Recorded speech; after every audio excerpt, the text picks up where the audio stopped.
Hello, my name is Polly Miller and I'm the founder of the Cascadia International Women's Film Festival. What you are about to see is the first in a series of discussion panels discussing women in film, particularly women directors. At the Cascadia International Film Festival, we hope that we will inspire you to tell your story through the perspective of the female lens. This discussion panel is hosted by Maria McLeod and moderated by Dr. Mary Erickson, Western Washington University.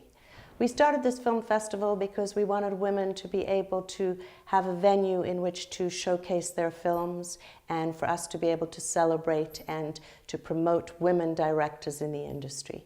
So we do hope that you will join us on this quest, tell your story, and come and listen to the stories of filmmakers who are participating in our film festival.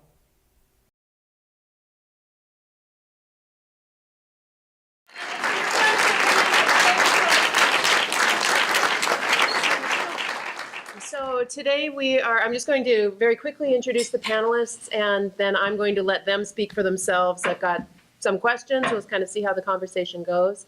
And so first on my right we have Avielle Heath, who is a producer for Handcraig Films here in Bellingham. She's also the founder of Bellingham Film.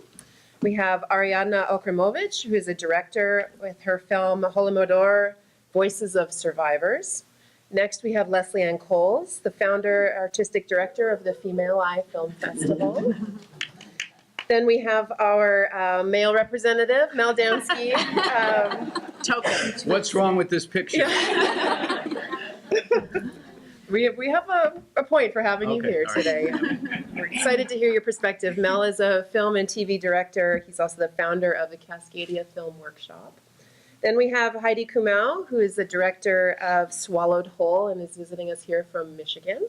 And at the end, but not the least at all, we have Ellie Smith. She is a director of a film called Pulling Back Together. So I would like to start, we might as well just start with Avielle.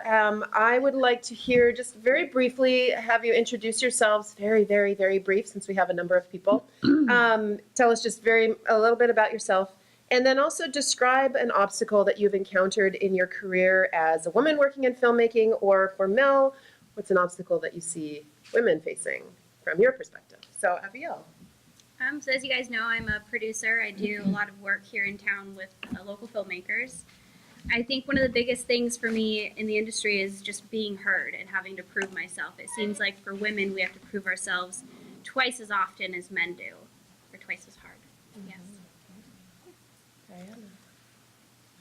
Well, in my career, when I began in Canada, it was a very fledgling film industry, so it hadn't yet been developed. So funding was more difficult to find at that time, and you had to make your own way and make your own choices, because there was just, the avenues weren't open to women, or even young male filmmakers were having a difficult time. Also, I think male broadcasters and programmers were not that open at that time to receiving topics and subjects made by women, so that too. And also my own fear of success, I think, was you have to be really strong and tough and just keep going. I concur. I'm also a filmmaker, producer, writer, director. I'm finishing a feature documentary. I think one of the obstacles is, as Ariadna said, you know, who's sort of running the show. There are a lot more women in places, positions of power in terms of making broadcast decisions, producers, executive producers, and so forth. But I think we're still struggling with the stereotype that if a woman writes and directs a film, which is often the case, you know, over 90% of the films that come to the female eye are written and directed by that woman. And I think there's a misconception that if a woman writes and directs a film or makes a film, that it's a chick flick. And so we're still kind of breaking through that barrier, that perception of women in media. Thank God for Catherine Bigelow in that sense, because she doesn't make chick flicks, and she's a big, strong person. And I think it's really been, my biggest issue is there haven't been role models because of a negative kind of inertia. And now we're starting to have role models, and we're starting to say to young women, there's unlimited opportunities here. And that's a huge change from when I started. I looked at I'm a Motion Picture Academy member, and the statistics are horrifying. What the percentages of white males, older white males.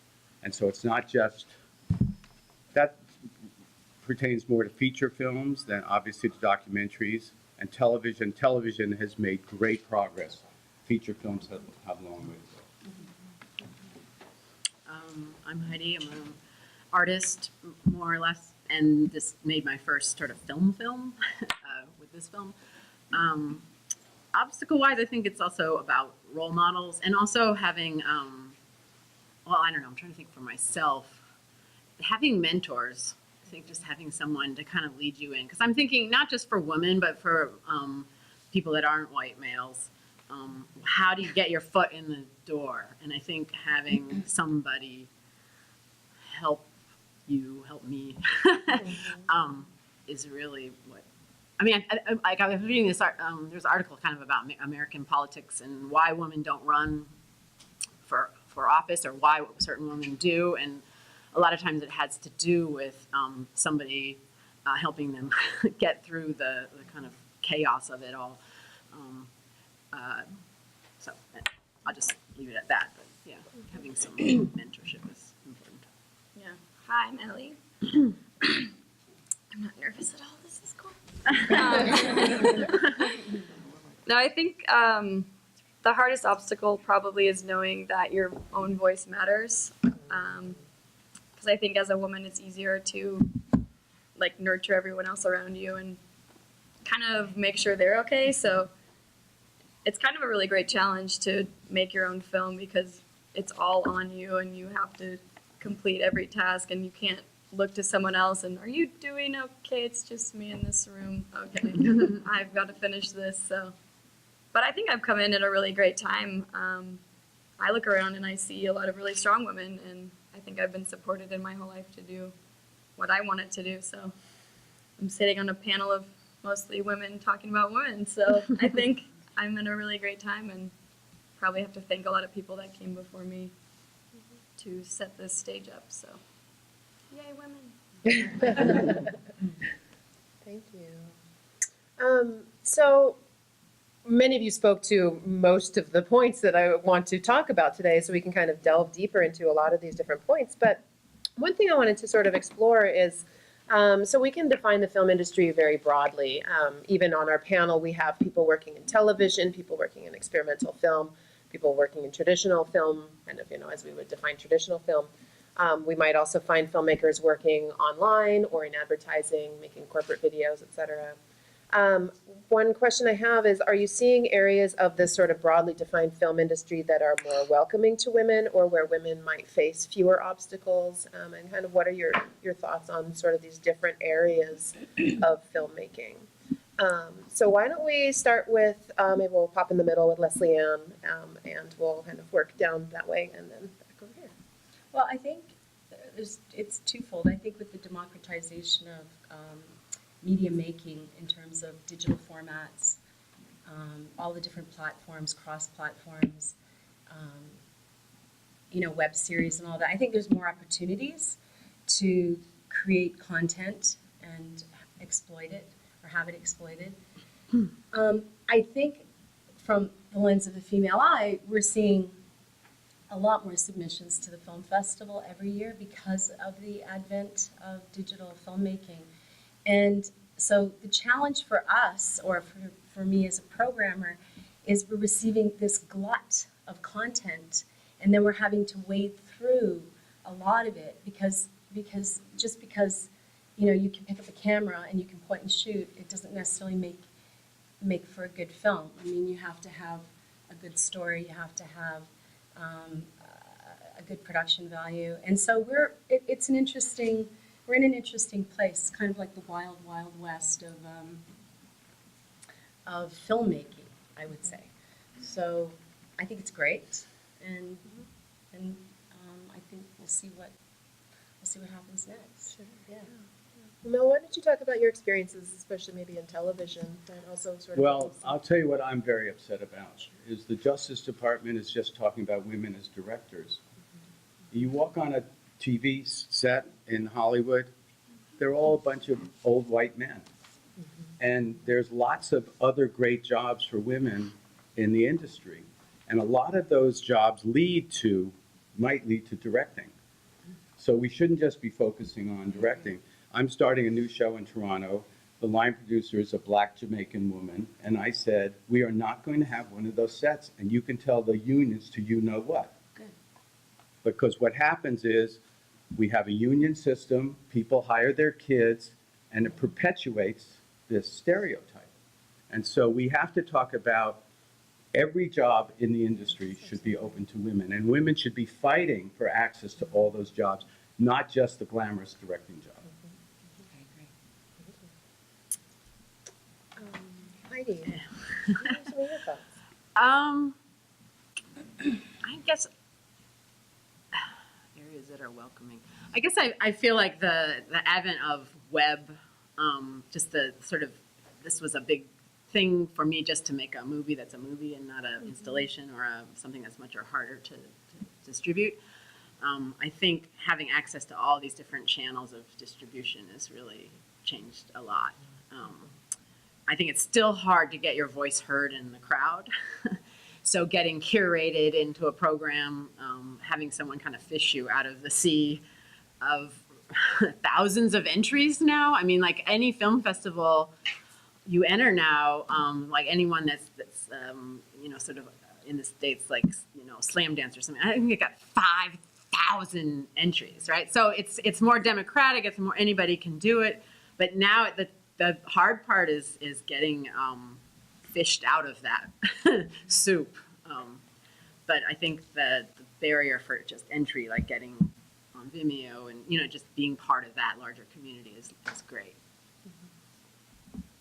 I don't really feel like I'm in the film industry. I think most of my project has been story driven and sort of telling the story of the people that I work with. So I didn't go into it thinking of like how this can get distributed. So for me, it's more kind of about the process, and then some people are finding out about it and wanting to see it. So it's kind of working out in a neat way that I don't think it's going to go everywhere, but it's going to get to some ears that are like ready to hear it. So I think that's been neat for me.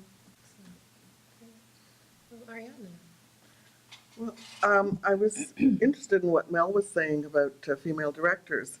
I did a little bit of research, and in the U.S., I saw that there were 23% producers and only 7% directors. So a lot of women, there are a lot of women producers and executive producers. It was 19%. And in Canada, And even more so in Canada, by the way. of executive The percentage producers. of women producers, line producers especially. So that is very encouraging, and I think in general, those executive producers and producers should hire women directors. So I think women should actually aspire to directing, because they will then be employed and be supported by these producers and executive producers. And also, I think in, say, Leslie Ann's case, when she has worked so hard to get the female eye, I have to commend her. I think she's done amazing work. And she's so dedicated. And yet, to have that festival really promoted and really seen in Toronto, which has, you know, a population of 5 million people, people have to come out and see these films that are made by women and for women, and not necessarily about women's issues. Sometimes they are. And so I think it has to be a whole general cultural awareness that this is an important aspect of filmmaking, is that there is another point of view. I don't know how that should come about, but apparently in Europe, 30% of the directors are women directors, so that there is a shift in Europe about seeing that films by women are really important. But I don't want to minimize how important it is to have. But I don't want to minimize how important it is to have the women's point of view in films.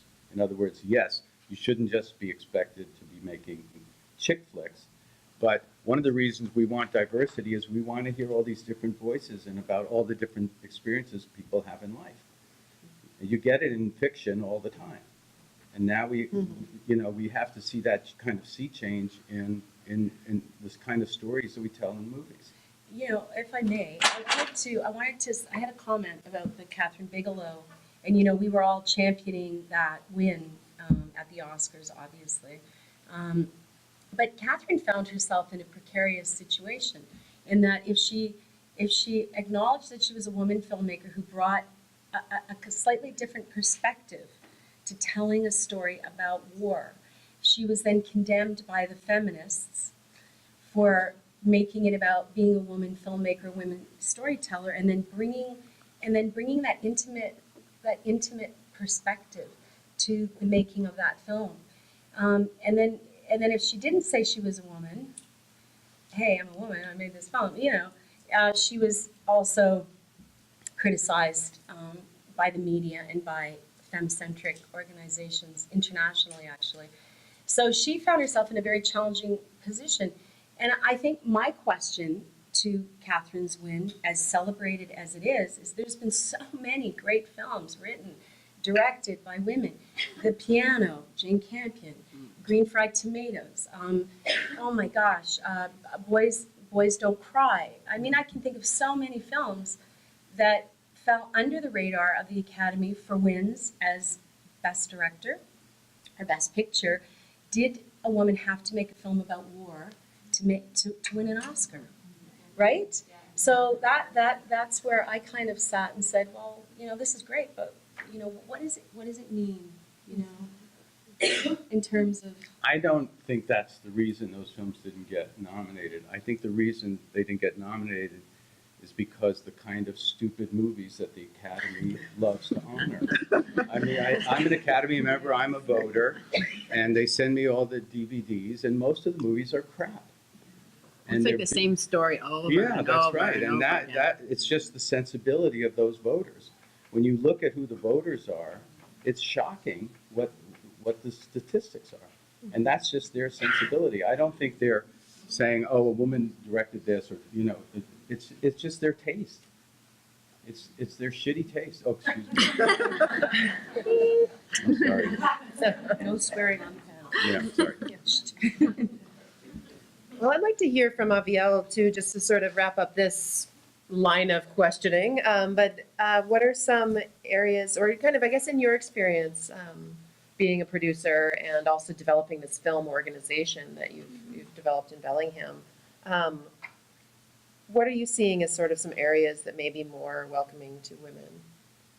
I think just breaking into the industry in general, getting opportunity to work on shorts, music videos, commercials. They have such a fast turnaround, so you get to experience things often. You get to try out a variety of different things before you get stuck with a feature, which is going to take a couple of years of your life to accomplish. So just for anyone, male or female, getting in on all those smaller projects to get the experience is extremely beneficial. Thank you. I did want to kind of follow along this, going back to this the issue of Catherine Bigelow, because one of the things that she had said after she won the Oscar was she would love to be recognized just as a filmmaker and not as a woman filmmaker. And so here we're talking about the Female Eye Film Festival, and it's designated, we're talking, even the panel discussion is called Female Filmmakers. So I wanted to kind of talk about this issue of, do we need to make this kind of designation of women filmmakers, female filmmakers, and what that adds to the conversation, or how does it shape the conversation, I guess. So, why don't we maybe start with, Ariadna, why don't we start with you? We'll mix up the order a bit more. That's a really difficult question. I worked. There's no true winner when it comes down It's like to a double-edged sword. If you say you're a female filmmaker, then you get sort of slotted into a certain area. I actually did a series at the National Film Board a documentary series called The Feminization of Poverty, which was about women's economic status in Canada.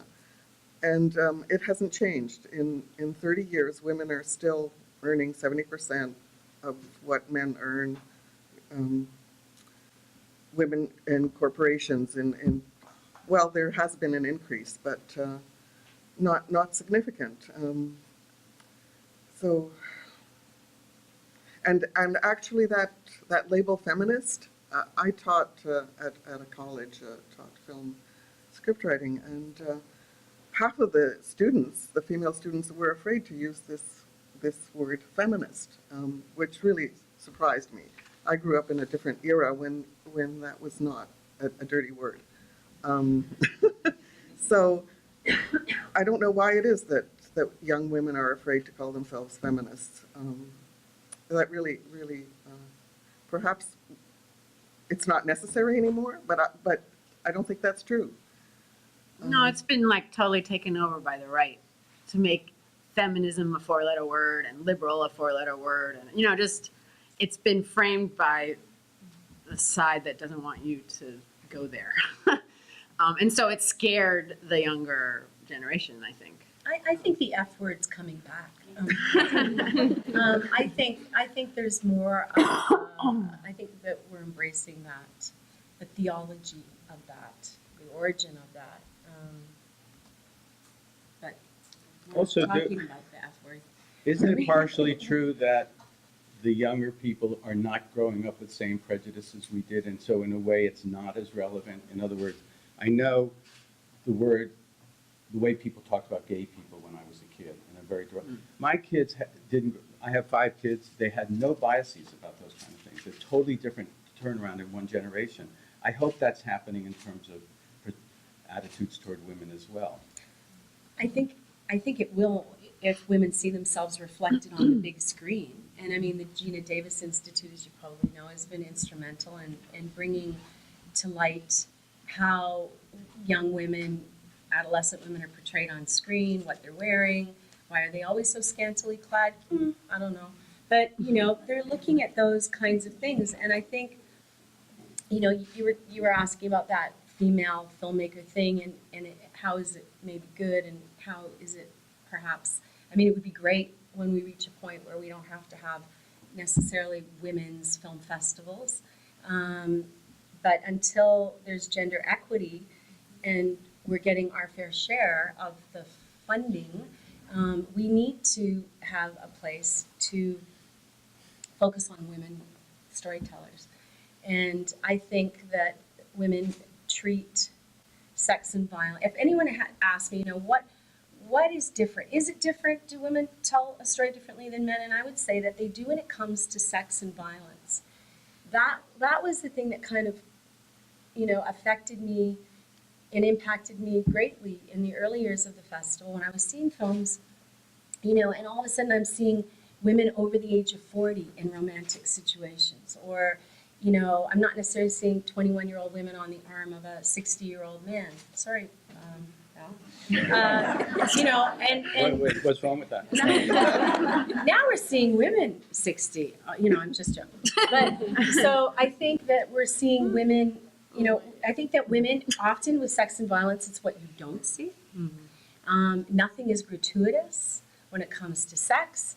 You're often seeing, nothing's gratuitous. You're not seeing. It's not from the male gaze. It's from the female gaze. So. Complex characters. Don't you find complex women that aren't one-dimensional or monochromatic? They're a Madonna, or they're another Madonna, whore, whatever. They're all these things. So I think that women bring that to storytelling, and I think there's an authenticity to that. So that would be my answer to your question. Ellie, how about you? What are your thoughts about? Especially this is your first film and you're in a women's film festival. How do you receive that? How do you feel about that? I think it's awesome. Yeah. I don't think I'd just be sitting on the panel of filmmakers, so, I'm honored to be recognized. And I think it's awesome to honor women, whether we have equality to men at this point or not. Why not celebrate women, and or any subcategory of culture, that we all have our own perspectives and they're all going to be different amongst women. So why not celebrate women? Aviel, what are your thoughts on this? I think I've got a lot of complex emotions about it because I don't necessarily want to call myself a feminist. I don't want to put myself in any type of victimizing role. I want to be able to stand on my own 2 feet for me being me, essentially. So I think that it's great to have a movement to bring more awareness to everything. But I think the He for She campaign really, for me, does it all because it's men stepping up for women. So this way it's not women constantly trying to fight for themselves. So I think changing the dynamics and getting more than just females pushing for females is going to be key to have any success here. I just wanted to, actually, it happened to me at the Female Eye Film Festival. My film was screened there, and one of the men got up and said, well, when are we going to have a festival that is a men's film festival? Every day? It's true. It's true. It That's happens. true. That's true. So true. So there are men who still somehow object to female film festival, the female eye, as it is, the female point of view. I think there's a perception that anything female, the female group that meets to do anything, whether it's film or whatever it is, that there's this immediate perception that we're all feminists, we're all, perhaps lesbian, we're all have hairy legs and are wearing Birkenstocks.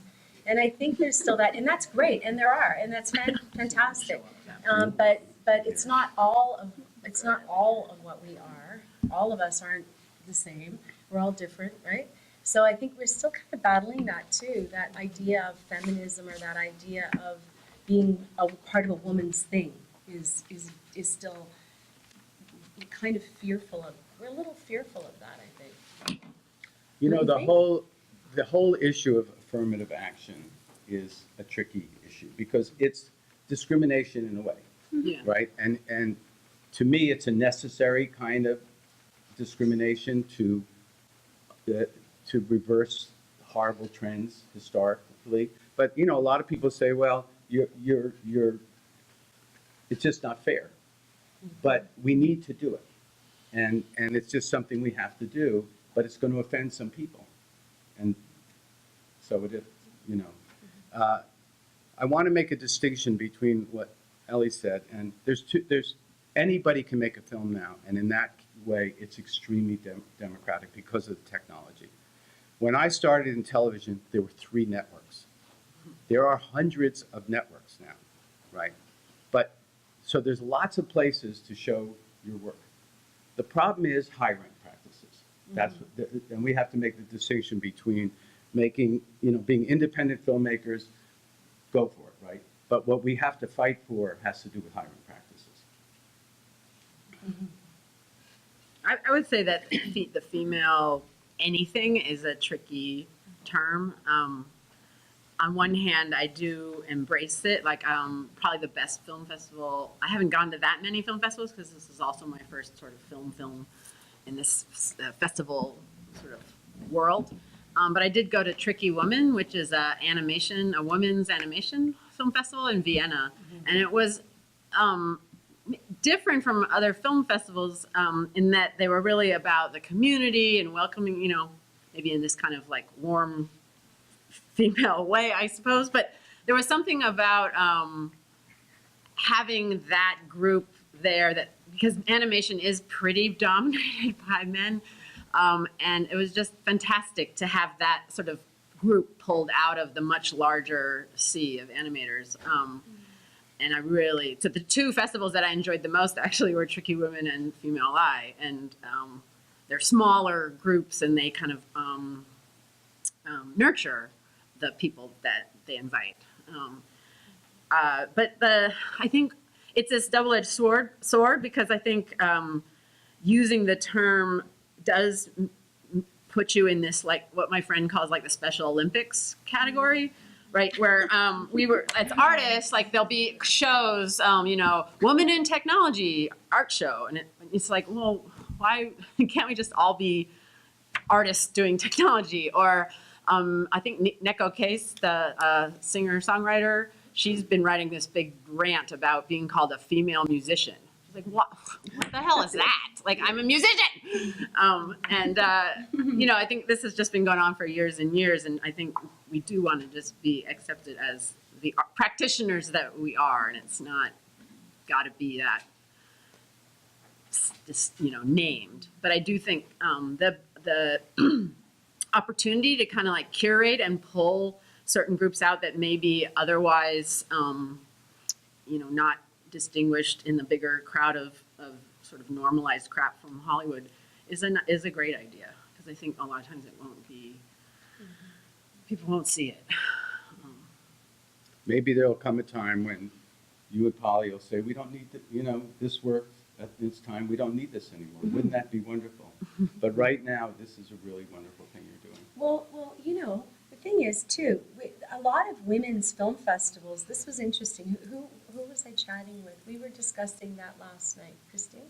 Yeah, that a lot of it's interesting. A lot of film festivals in North America that are women's film festivals, you don't have to be a woman director. It was really interesting. Even the LA Film Festival has been going since 2005. You don't. They kind of changed that so you can be an actress or actor, writer, or what have you. In Europe, however, the Flying Broom Film Festival that's been going for 18 years out of Turkey, the Kin Women's Film Festival out of Armenia, and I'm sharing this with filmmakers in the room, that you have to be a woman director. And it's kind of interesting when you brought up that stat about women directors in the European community. I was at TIFF this year. I go there every year as a delegate, and I look for films directed by women, features, because they're hard to find in North America. It's hard to find feature films by Canadian or American women directors. So, I mean, I saw so many great films from France, Poland, Germany, Turkey, Iran, India. It was incredible. And it was a real step up for TIFF too, because for the first year, I think they showed so many feature films and really represented diversity in our filmmaking community. So I think it's really important, but I think what Mel is saying is equally important. There are lots of cinematographers who are women, focus pullers, grips, script supervisors. Like, there's lots of women who work on set, and it is a step up, you know. But I know lots of women. I know the lots. exceptions prove the rule. It's very rare. I know women cinematographers. Sarah Moffat, she's one of the best underwater cinematographers. She weighs maybe 90 pounds soaking wet, and she carries this immense gear. But she can't break through in the mainstream in Canada as a DOP, because they just look at her and you go, you know, they just think she's going to faint or die or something. I don't know. But she's an incredible force and an amazing filmmaker in her own right. So we do need to, as women producers, directors, we need to crew up, and we need to bring women and get them on the floor in all aspects of production. Catherine Coulson played the log lady, Mm-hmm. and she just passed away. She was a friend of mine. But she also worked as a assistant camera person. And she's a strong person. Mm. And she would never let anybody help her move that camera up the hill to the next setup, because she was making a point that I don't want special treatment. I'm going to do this job just like anybody else did. And it's really important, but unfortunately those things are really rare. We have to change that. That's such a great story. Well, you're also constantly having to prove yourself. The moment you let your guard down, then things can change. So that's the frustrating part about it as well. Well, we run, and you were there, we run the Directors Roundtable at the Female Eye every year. 5th edition was this year, and we had 40 women in the room, producers, directors, and we share tips and strategies. And we had a lot of, West Coast filmmakers in attendance. And there was one woman who works on set a lot in television, and she said, when I walk onto set, I point at something. And I'll ask somebody to just move the camera just an inch. And she said, I do it so that the crew know that I'm the director, because otherwise they don't know. And there were other, like Carrie Scogland and Deepa Mehta and so many filmmakers, and they said, You know, when you walk onto a set, you have 5 minutes to prove yourself to your crew. If you cry, or if you feel like you're going to cry, or you're frustrated, you got to walk away. And if a woman loses her temper on set, I'm just sharing information that's I've been privy to as a filmmaker, but also running the directors roundtable. They will, if you get upset, or God forbid you lose your temper, you're seen as a hysterical woman and emotionally unstable, and you lose the confidence of your crew. And there's so many stories about, you know, male directors like Mel who go on set, trash the place, throw things on there. I'm just joking. Mel's not like that at all. But there are stories of notorious, really intimidating, terrifying directors who will exercise and use that muscle to get what they want. And there's nothing wrong with it. But if a woman here's does that, here's the irony of that. When people walk on a film set, often they think the assistant director is the director, because the assistant director is the person who's saying, okay, we're over here now, this and that, and they're really running the set. I don't like to run the set when I'm directing. I like to discuss what the next setup is, and then the assistant director takes over. And so you don't have to have that kind of commanding presence. What you need to be is decisive. That's the stereotype about women that women have to overcome, is that they're not decisive. And that has nothing to do with having a loud voice or a forceful personality. You're prepared. Marla. Is your assistant a woman or a man? Is your assistant a woman or a man? Lately, many, many women. That's one place we've made a lot of progress. but you have to be. And that's why line producers are women. I'm just saying. Yeah. We're gonna get shit done.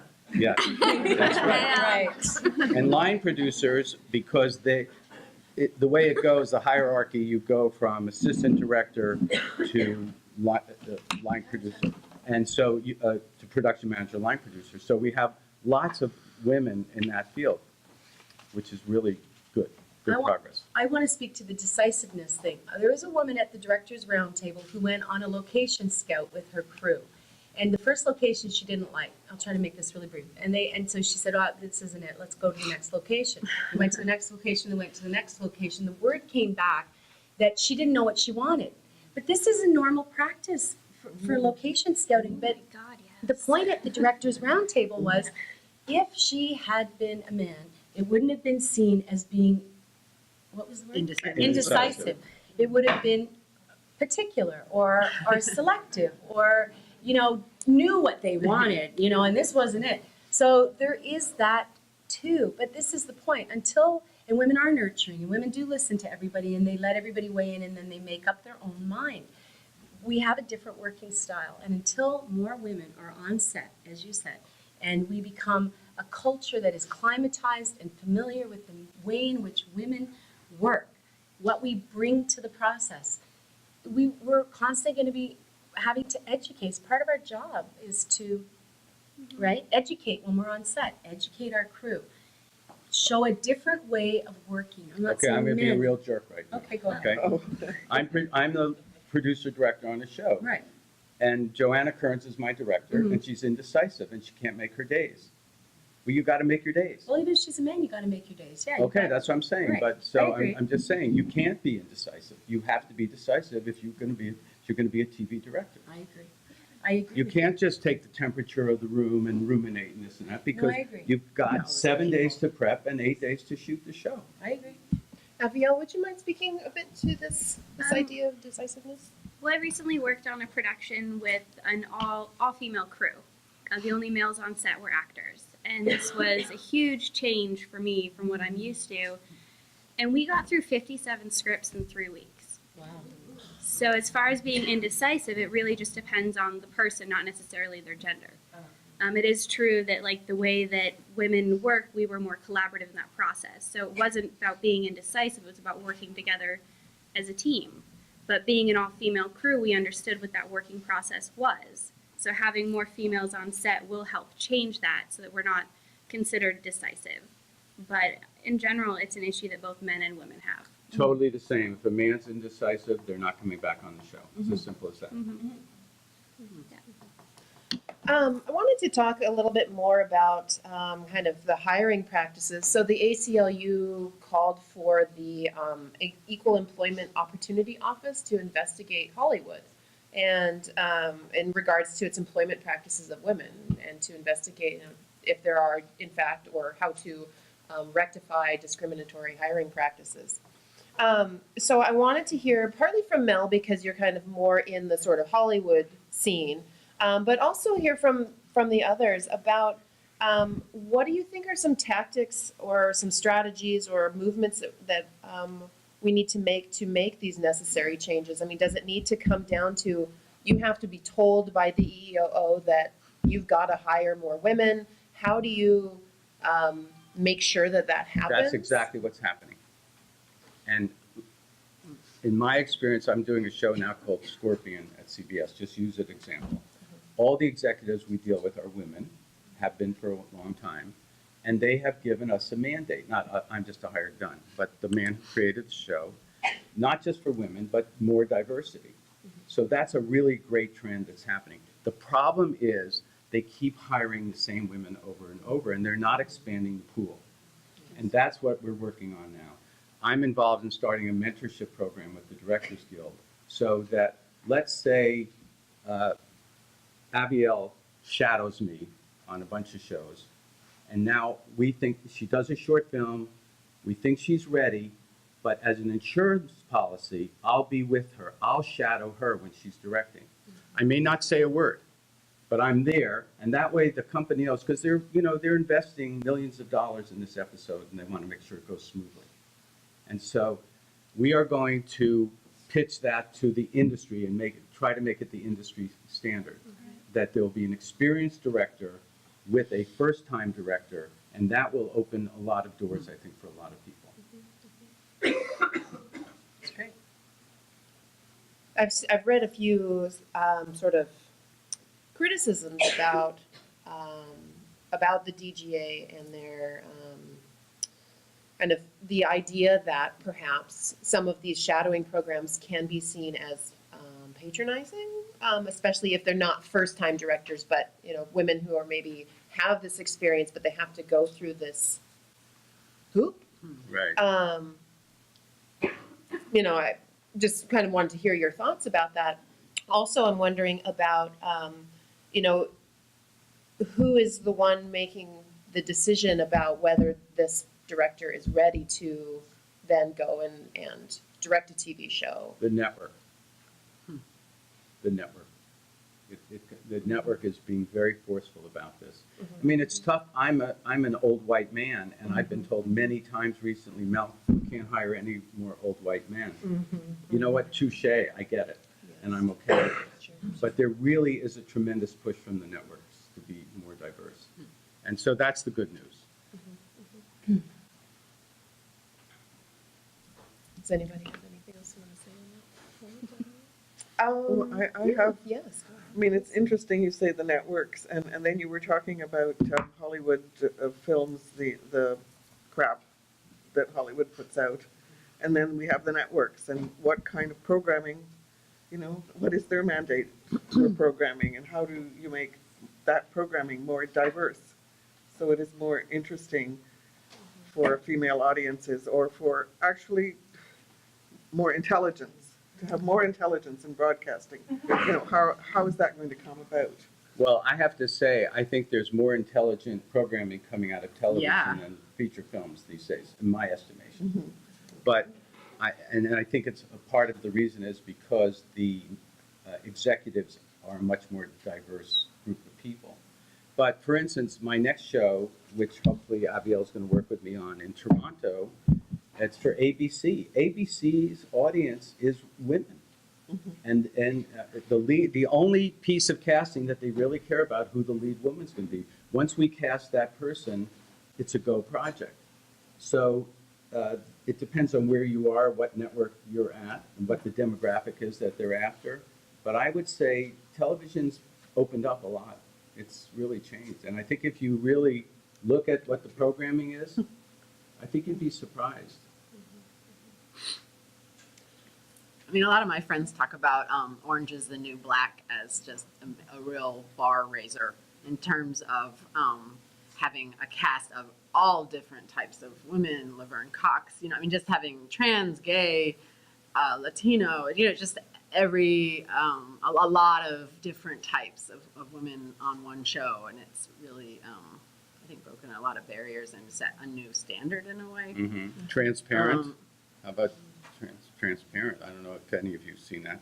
Oh, I haven't seen that. It's, I mean, it's really wonderful. And it's Jill Soloway, I think is her name. She created it, and it's a terrific show. And one of the great things is, and I know the younger people here are probably off the grid already, and they don't necessarily have cable or satellite. My kids, none of them do. And the array of programming that's available on Netflix, Amazon, Crackle, Hulu, it's incredible. And so if your taste isn't mainstream, because the networks are trying to satisfy huge groups of people, right? But these other programs are geared toward a niche audience. And so that's where there's really a place for a lot of different voices. I think that's a very positive development. I still think one of the biggest lacks, though, is in representation of non-white women or just non-white people. Men too, non-white. Yeah, anyway. I mean, you know, I think the only time I've ever seen, like, I'm half Asian. I saw a half Asian person in an experimental film in a museum, and I started crying. And I thought, why am I so emotional? I thought, it's the first time I've ever seen myself actually represented on a screen, you know, or, you know, something like myself. And I just think people that put down or, you know, criticize affirmative action don't understand the profound power of seeing yourself represented. You know, like, white men, they see themselves all the freaking time, you know, as the hero, as the person with the gun, and and it's just so, it is a powerful, it's hard to attach words or anything to it to see yourself represented I'm in happy media. to give the guns to you. You guys can have the guns. I don't want the guns anymore. Yeah, and it's something I don't know. I get into these arguments with people about, like, well, why do you need people to be in these positions of power, you know, on screen? And it's like, well, because it's this profound thing. It's a profound thing. I can't even describe it. So it's important. Well, I have a couple questions left that I wanted to talk before we sort of open it up for a Q&A. But one of the questions that I wanted to hear from everybody about is about this idea of mentorship. And I wanted you to think about your own careers or experiences as filmmakers, as people, and who has been a mentor for you, or what is a kind of a wonderful mentoring experience that you've had where you've perhaps mentored somebody else. But, you know, really kind of like to hear about, you know, who has helped mentor you, and how did they sort of help you move forward. Ellie, why don't we? I'd like to shout out to my mother, my OG mentor. She told me, you know, I could do whatever I wanted, so I just did that my whole life, just doing that. But I haven't had a lot of female mentors in film, but I have had a lot of men really stand up for me and really push for me to do what I am doing, so I'm really grateful to them. And then within doing that and finishing my first film, I'm able to mentor some of the Lummi youth that I work with, which is really neat. So I've been talking to some of the girls, like, do you guys want to make a film? And, you know, like, it's weird thinking of myself as a mentor in that role because I still don't think I know what I'm doing. So I'm like, yeah, we'll make a movie. Like, but it's neat to have been supported by women and men, and then to be able to give that to the next generation. I feel honored. Like, I think we're at a really good point in history with that. I think as an artist, or the first person that, you know, was in college when I was taking photography, and I had a really important professor that was my photography professor, and he really stuck his neck out for me to stay past. I was like one of those 6th year senior type people, and I did discover that you could be majoring in art. I didn't know you could do that, so I'd already completed pretty much everything to major in chemistry, And then I thought, oh, it's like the Wizard of Oz, like the curtain kind of opened, and I saw, oh, you can do all this other stuff. So he actually campaigned to let me stay and finish my art degree. And at another occasion, I went to his office and started crying because I didn't have any money to buy, photography paper is silver on it, and it's really expensive. And I said, I'm finally doing what I want to do, and I don't have any money. And he said, go to the photography store, just use my name and buy $500 worth of stuff. Just no, save my life. I think just help me go and not get stopped. So that's probably the most important mentor in that early stage. Really important. Mine was Stanley Kramer, who was a famous director, and when I got accepted at the American Film Institute, I also got into their apprenticeship program, and I've got to be with him every day of prep and every day of shooting and some of post-production on a movie called Oklahoma Crude, and I learned so much just by observing. I had no idea.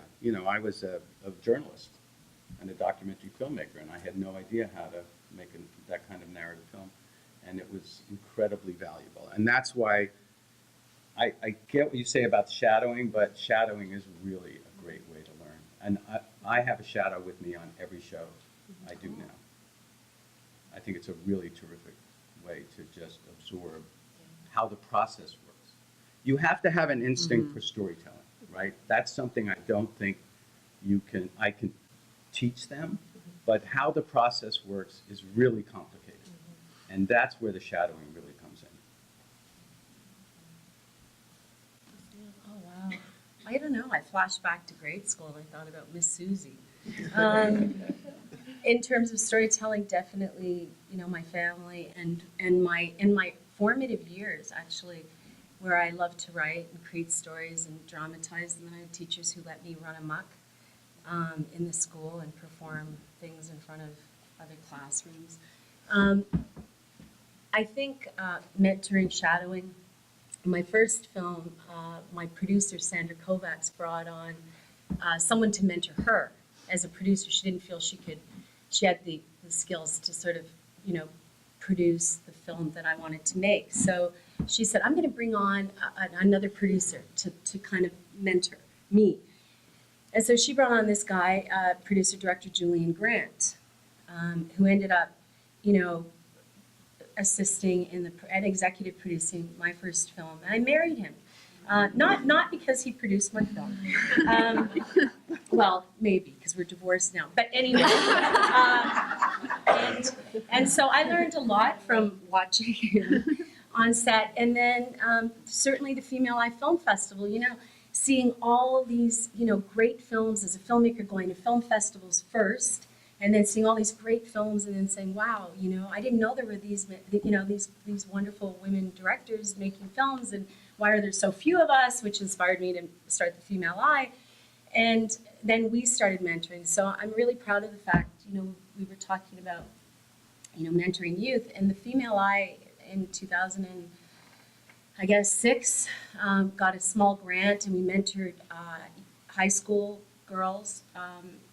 And on their production of their first short films, we taught them to shoot and operate a Super 8 camera, so it wasn't digital, it was actually, they had to pay attention to focal range and the film going through the gate, and then they learned how to edit them using Final Cut Pro because we digitized them. Jules, who's in the house, is a wonderful Aboriginal filmmaker, and she's been our mentor, one of our mentors for 2 years. But to date, we've produced 36 short films directed by female youth, a lot of female youth at risk in Toronto, and we're finishing films in November up in Manitoulin Island, where we worked with youth from 4 different reserves at Shibashing, where we filmed them, and we then premiere them at the Female Eye Film Festival. So I'm really proud of that part of what we do as a film festival.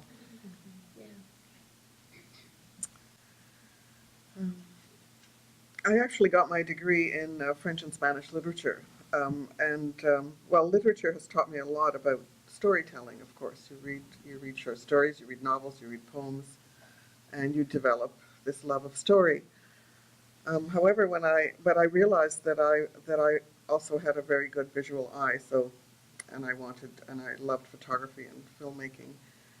So I started in the industry just working in props, and then eventually I worked myself up to assistant director and production manager. So I learned all aspects of filmmaking, and I worked with this one small production company that made children's films, and I worked with them for 3 years and as production manager and assistant director. And then when I was ready to make my first film, they were very supportive. They were a husband and wife team, and they were incredibly generous and used their office and whatever I needed, they were there.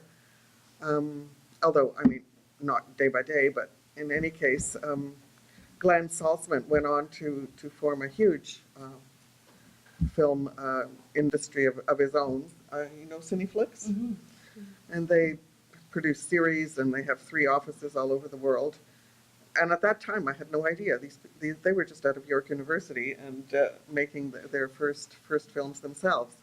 But they were very generous and helped me a lot. And at the National Film Board also, there was a woman who supported my idea when I wanted to make this film about women in poverty. And from one film, which I developed the story idea for a documentary. She said, well, I think there are 5 stories here. It's not just, women in poverty isn't just like one topic. We've got teen mothers, we've got middle-aged women having gone through divorce and they end up in poverty. We've got older women. So it developed into a 5-part series. Again, so she was very supportive. And one of those films, it was, I can't remember which situation it was, but where the film was screened, and a young woman came up to me and she said, I had no idea that this happened. She was, just out of high school, that this was sort of the scenario for women. We can end up in poverty if we're not very careful what choices we make in life. And she said, your film changed my life. And I think that helps me as a filmmaker thinking, okay, my film has made a difference. And that support. So, if you love a film, you should talk to the director, the producer, let them know. So I've only been in the industry for maybe about 4 years or so. I started out working with Hand Crank Films, and they've given me an opportunity to use all the gear that they have, experiment, try new things. They allow me to play different roles on set, so I've had a chance to be mentored under several filmmakers through Hand Crank Films. And then through Bellingham Film Festivals, Bellingham Film, which it's now called, we get the opportunity to mentor other filmmakers. I did an internship with Brittany, who's here in the audience, for one of her quarters, and I hope she got a lot out of it. So I think the key is just to understand that you can learn from anyone. So every time I'm on a set, whether I'm leading the set or I'm at the bottom, just paying attention and watching every single person on set, because you never know when you're going to learn something. Something's going to stick out, and it might be the stupidest little thing, but that stupid little trick is going to help you out on another production. So every moment and every person is an opportunity to learn from. And speaking of learning, when I went to AFI, technology has changed so much, and it's a tremendous tool for education. So the only way I could study a film when I went to AFI was I was obsessed by Francois Truffaut, and I wanted to be the American Truffaut. And so I looked at 400 Blows over and over again, but I had to crank it like that to watch it on a Steinbeck.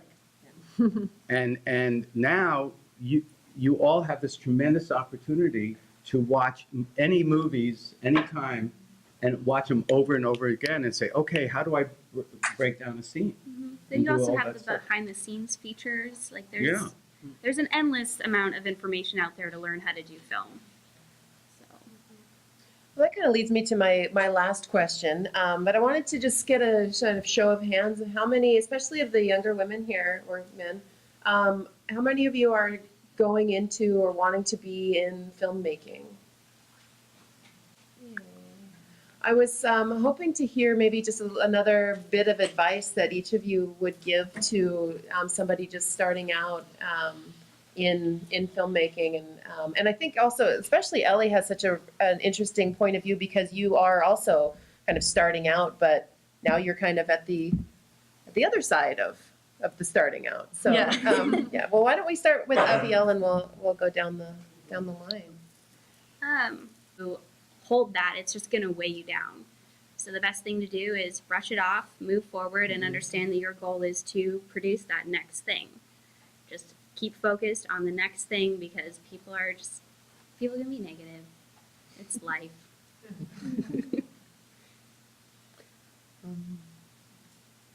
I think just believing in yourself and believing in your vision and believing that the decisions you make are correct.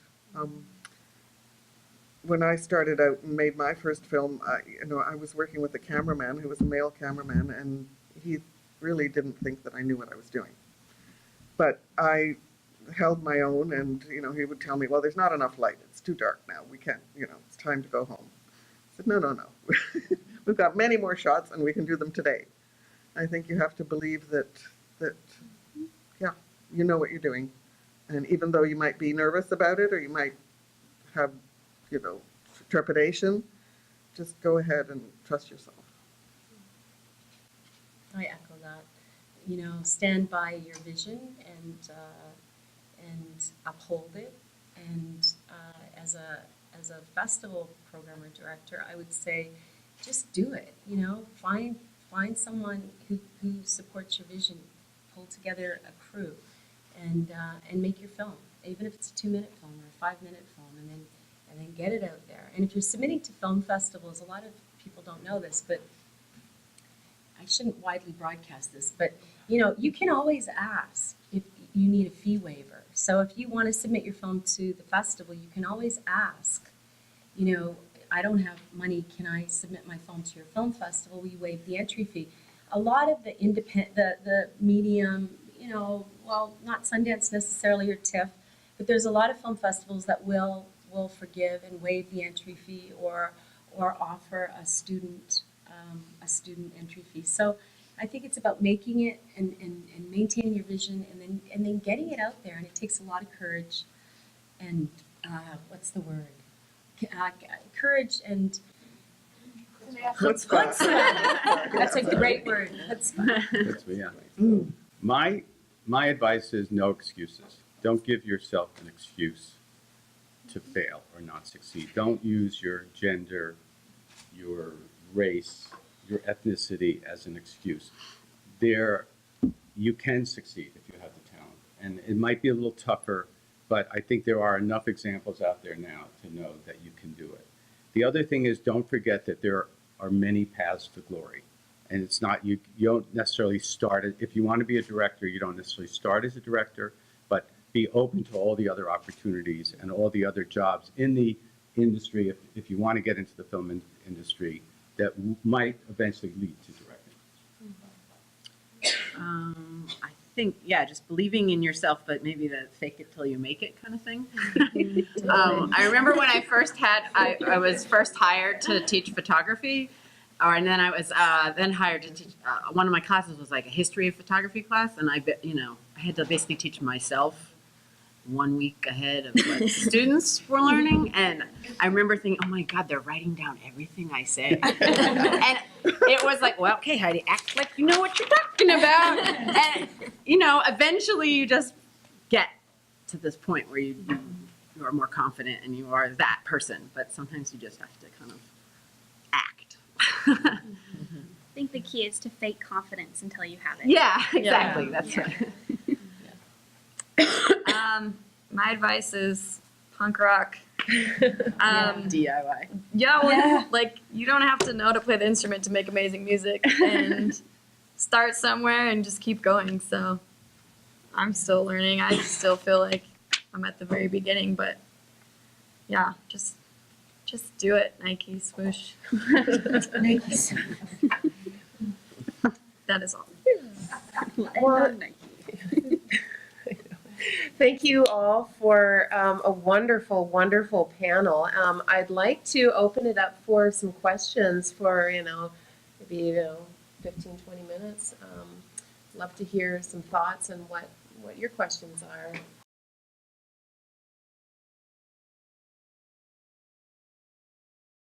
Any place there are unions, and I'm a good Democrat and generally pro-union, and the Directors Guild of America is a union of sorts. But there's a problem with that. I'll tell you a funny incident. I directed a show in New York last year, Mysteries of Laura, and they said, your driver's going to pick you up at the end of the day. And I got in the van, and it was a black man. I said, holy, and you're a Teamster. You're a black Teamster. And he laughed because he knew exactly what I was talking about, because it's something that has just been a hand-me-down kind of a job in New York City. And that's true of a lot of the positions on a film set, that it's either, they may not be a relative, but it's just a friend of the family or just people you're more comfortable with.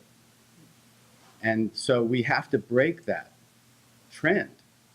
And we have to overcompensate in a way. So on my Toronto show, because Lena, the line producer, is obviously sympathetic to my point of view, we're going to make a real effort. And in some cases, we're going to be taking chances on people who have less experience. But I think that's something we have to do.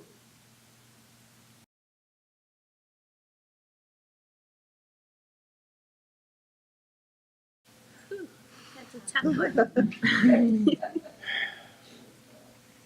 From what? So it's your own web series, but you're controlling it yourself, right? Yes.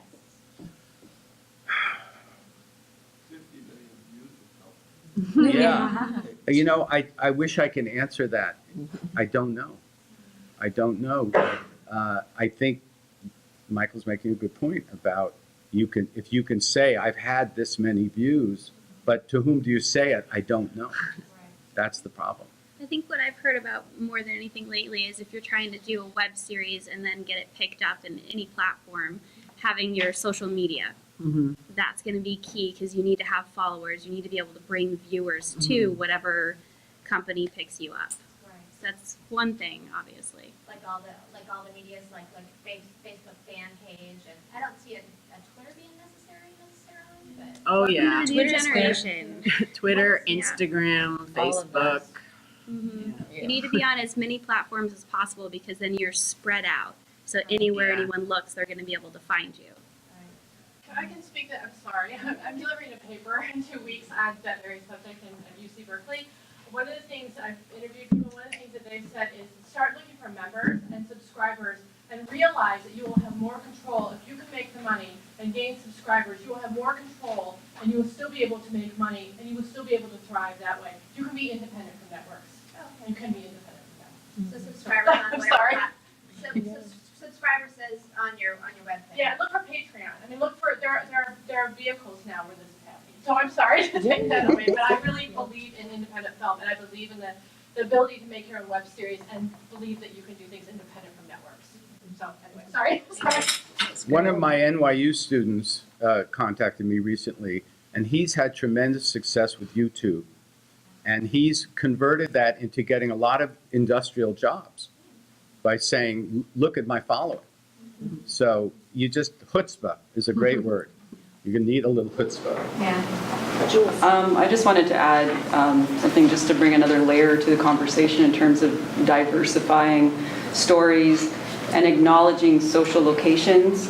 I think it's not enough. My son just said something when something was brought up around diversity, and he said, oh, Walking Dead is diverse. But really, the characters or the actors are diverse. But in some cases, if the story is not honoring social locations, then you're perpetuating certain constructs and stereotypes. And we have to kind of dig deeper and ensure that we are acknowledging social locations of certain cultural groups. Otherwise, we're not doing any good, if that makes any sense. Yeah. Thank you again. Thank you so much for our moderator.